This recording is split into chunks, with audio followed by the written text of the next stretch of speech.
It's time to look ahead to week 5. We've had 4 weeks of the 2013 fantasy football season, and I'm sure by now a lot of you are really starting to figure out how your teams look. You're either sitting pretty maybe at 3-1 or 4-0 and feeling really good about yourselves, maybe a little too full of yourselves at this point, or maybe you're like 2-2, 1-3, 0-4, and you're starting to kind of question some things and you're kind of worried about how the rest of the season is going to go. Well, have no fear. The Schleg Daddy is here. It's time for me to give you some more fantasy football advice. Let's talk about week number 5 and the players you should consider sitting and starting in your weekly lineup. We'll start off with the quarterback, starting with the ones you should consider sitting this week, number 5. Andrew Luck of the Indianapolis Colts taking on the Seattle Seahawks. Yes, Matt Schaub had a very big day last week in terms of overall numbers from a fantasy production standpoint, but it's still a very tough matchup for Andrew Luck and the Colts passing attack, even at home. The Seahawks have the best secondary between the corners and safeties in all of the National Football League. They're probably safer, if not better, options for you to go with in week number 5. Andy Dalton of the Cincinnati Bengals taking on the New England Patriots. Just don't get that great vibe that Andy Dalton's going to have a huge week. Carson Palmer of the Arizona Cardinals taking on the Carolina Panthers. The Panthers' defense is okay. Palmer looked really shaky at times last week against Tampa Bay before kind of pulling it together late. Again, similar to Luck, there might just be safer, if not better, options to go with in week number 5. Quarterbacks you consider starting. Brian Hoyer of the Cleveland Browns on the Thursday night matchup taking on the Buffalo Bills. Hoyer's had 2 straight pretty productive fantasy games. Buffalo's pass defense is not great. When you look at the targets he has right now, like Josh Gordon and Jordan Cameron, it would lend itself to believe that Hoyer's going to have another good game. And if you're looking at maybe having a Luck or a Dalton or a Palmer starting for you, somebody like Hoyer might be worth investing in, considering he's probably on a lot of your league's waiver wires right now. Eli Manning of the New York Giants taking on the Philadelphia Eagles. Eli's not been very good this year, but neither has the Philadelphia Eagles defense. So there is the definite chance here in week number 5 that Eli could put up some surprisingly huge numbers, kind of looking more like the Eli of old in a good sense against a very, very shaky Philadelphia Eagles defense. And then Phillip Rivers of the San Diego Chargers taking on the Oakland Raiders. Rivers has been very good so far this year, a little bit of a surprise, frankly. And I think that momentum will continue in week number 5, taking on the Raiders in Oakland. The Raiders defense, again, not that great. Rivers has some weapons to work with in the passing game. I would expect a nice game out of him again this week. There are a lot of running backs to consider sitting and, conversely, starting in week number 5. C.J. Spiller of the Buffalo Bills in the Thursday night matchup against the Cleveland Browns.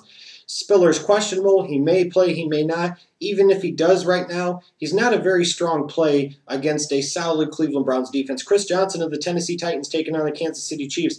Johnson was not very good last week at all. 15 carries, 21 yards. Yet to crack 100 yards in any game. Yet to, I believe, even score a touchdown yet, if I'm not mistaken. And the Chiefs' defense is very, very stout, very, very good all around. So it's a tough matchup for CJ in week number 5. Rashard Mendenhall, the Arizona Cardinals, taking on the Carolina Panthers. Panthers' defense, as I mentioned before, is a little improved. Mendenhall did not look very good in week number 4. He's a little dinged and banged up. I think he's going to continue to lose carries to both Andre Ellington and Alfonso Smith. Probably wise to bench him this week. Eddie Lacy, the Green Bay Packers, taking on the Detroit Lions. Now, Lacy, it looks like he's going to play, probably start, might get 15 carries.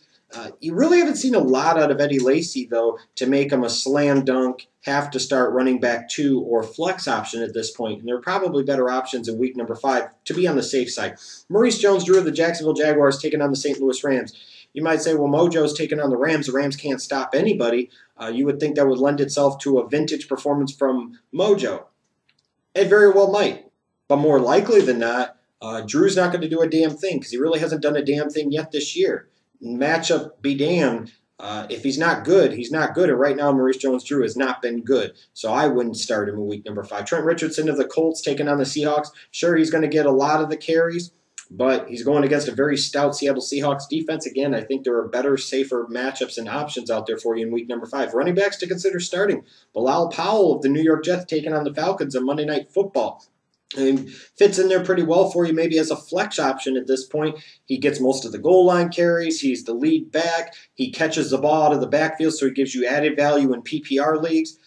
Powell going against a relatively soft Atlanta Falcons defense might be a savory matchup for you, especially if you're a few points down heading into the Monday night matchup and you need somebody to save your week. Bilal Powell might be the guy. Fred Jackson of the Buffalo Bills taking on the Cleveland Browns. If Spiller does play, probably won't play much, won't be that effective. Jackson's probably going to be the lead back in week number 5, even though Cleveland's defense is good.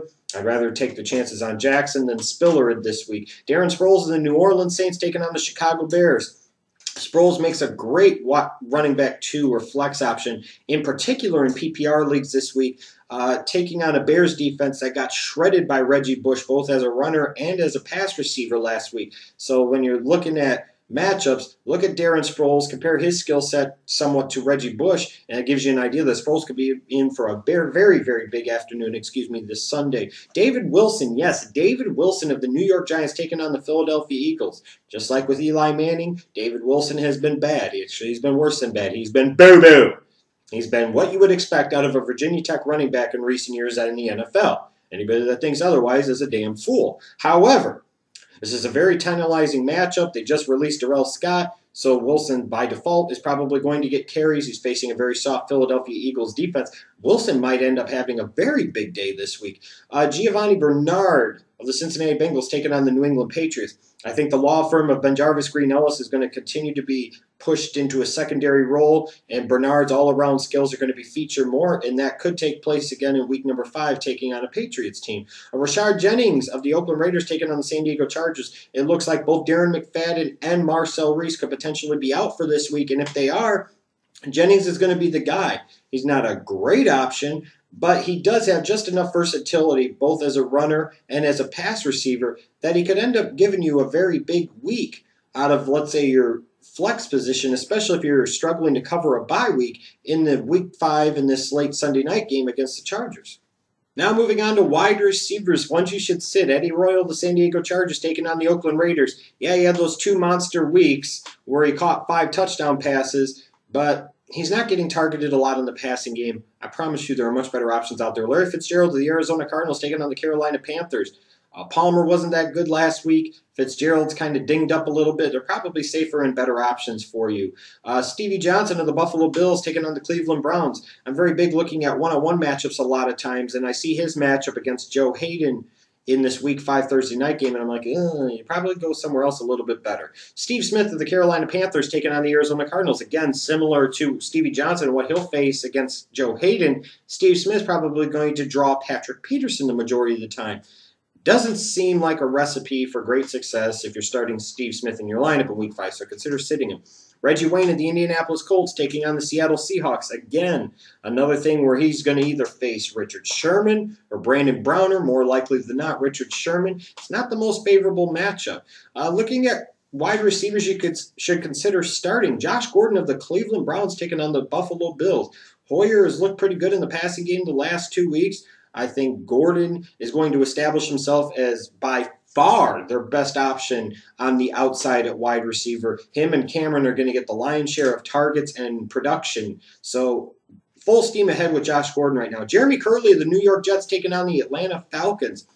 Both Santonio Holmes and Stephen Hill are going to be out in Week 5. That means Curley and Clyde Gates are probably going to start. You might say, whoa, but the bottom line is Geno Smith is going to throw the ball. He's going to throw the ball to somebody, and I think Curley's a better option. He's a better player than Clyde Gates. That's why I'll go with Curley in Week 5. But you could even keep your eye on Clyde Gates if you're really desperate. Denarius Moore of the Raiders taking on the San Diego Chargers.